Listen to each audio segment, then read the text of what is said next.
안녕하십니까. 척추 통증에서 해방을 외치는 척추만세TV 이종민입니다.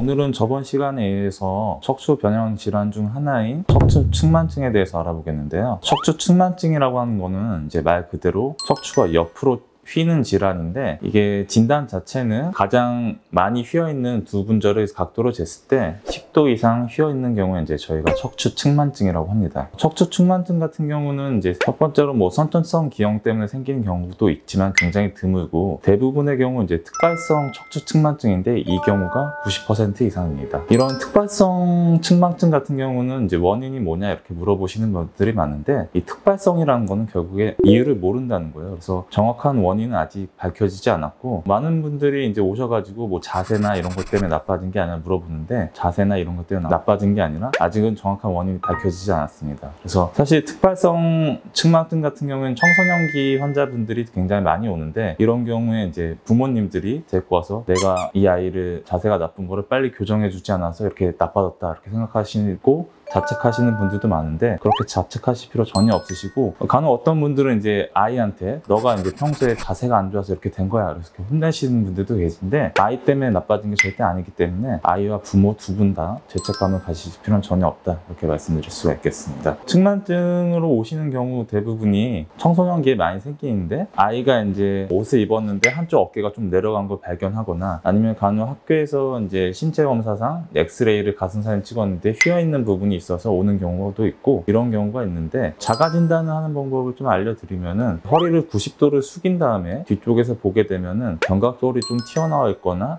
아니면 등과 허리 한쪽 부분에 기울어 있는 경우에, 이런 경우가 있으면은 이제 측만증을 의심해 볼 수가 있습니다. 측만증의 경우는 이제 증상이 어떤 증상이 있냐를 설명드려 보면은, 허리 요통과는 크게 상관이 없습니다. 대부분 이제 허리가 휘어서 내가 요통이 생긴 게 아닌가 이렇게 생각하시는 분들이 계신데, 측만증 환자와 일반 환자의 요통 발생 비율에는 크게 차이는 없고요. 대부분 측만증이 있는데 근육통이나 이런 게 동반돼서 요통이 오는 경우가 대부분이 있기 때문에, 이런 경우는 뭐 운동이라든지 아니면 뭐 도수치료 이런 거 받아서 통증을 조절해주는 치료가 가능하다 말씀드릴 수가 있을 것 같습니다. 그래서 이제 측만증은 어떻게 치료해야 되냐 말씀드려 보면은, 일단 가장 중요한 거는 이제 성장이 얼마나 남았냐가 중요한 것 같아요. 보통 청소년기에 많이 생기는데, 이게 성장이 이런 지면에 따라서 변형 정도가 더 심해지기 때문에 성장이 얼마나 남았는 거에 따라 치료가 달라질 수가 있고, 일단 말씀드렸다시피 10도 이상의 경우에 측만증을 진단되는데, 10도에서 20도 사이인 경우는 대부분 경과관찰하고, 통증이 있는 경우에는 그 통증에 대해 보존적 치료만 같이 해주게 됩니다. 근데 20도가 넘어간 게 되고 주기적으로 각도를 재봤는데 각도가 증가되는 양상이다 하면은, 그때는 이제 보조기를 착용하게 됩니다. 몸에 딱 맞는 보조기를 착용해서 더 휘지 않는 걸 방지하는 목적이지, 보조기를 착용한다고 측만증의 각도가 다시 좋아지거나 그럴 수는 없습니다. 세 번째의 경우는 측만 정도가 너무 심해서 45도가 넘어가거나 신체나 심폐 기능이 떨어질 수가 있는데, 이런 경우는 이제 수술적 치료를 고려하게 됩니다. 수술적 치료라고 하면은 휘어져 있는 척추를 교정하기 위해서 나사못을 받고 봉으로 연결해서 고정해주는 수술이기 때문에, 사실 수술 자체가 작은 수술은 아니에요. 그래서 이게 정말 필요한 건지 한번 고려해 본 다음에 진행해야 되는 거고, 수술을 하고 난 뒤에 움직임에 제한이 많이 생기지 않냐 이렇게 물어보시는 분들도 계신데, 이게 허리를 숙이고 이런 거는 허리로만 이루어지는 게 아니라 고관절서부터 쭉 이어지는 구조이기 때문에, 밑에 한두 분절이 고정을 보통 하지 않기 때문에 그 분절이 살아있으면 허리를 숙이거나 이런 거엔 문제는 없지만, 아무래도 수술 전보다 이제 움직일 때 제한은 좀 있을 수가 있겠죠. 성인 같은 경우는 대부분의 경우 이제 측만증이 더 진행되지는 않기 때문에 25도 이상이 되지 않는 경우는 보조기 같은 건 착용 필요 없고, 다만 이제 흉추부의 주된 각도가 45도 이상이거나 요추부의 주된 각도가 35도 이상인 경우 1년마다 1도씩 점점 무너지면서 진행하는 경우가 있기 때문에, 이 경우는 상황을 고려해서 수술을 고려해 볼 수가 있겠습니다. 오늘은 척추 변형 질환 중에 하나인 척추 측만증에 대해 알아봤는데요. 혹시라도 궁금한 사항이 있으시면 댓글로 남겨주시면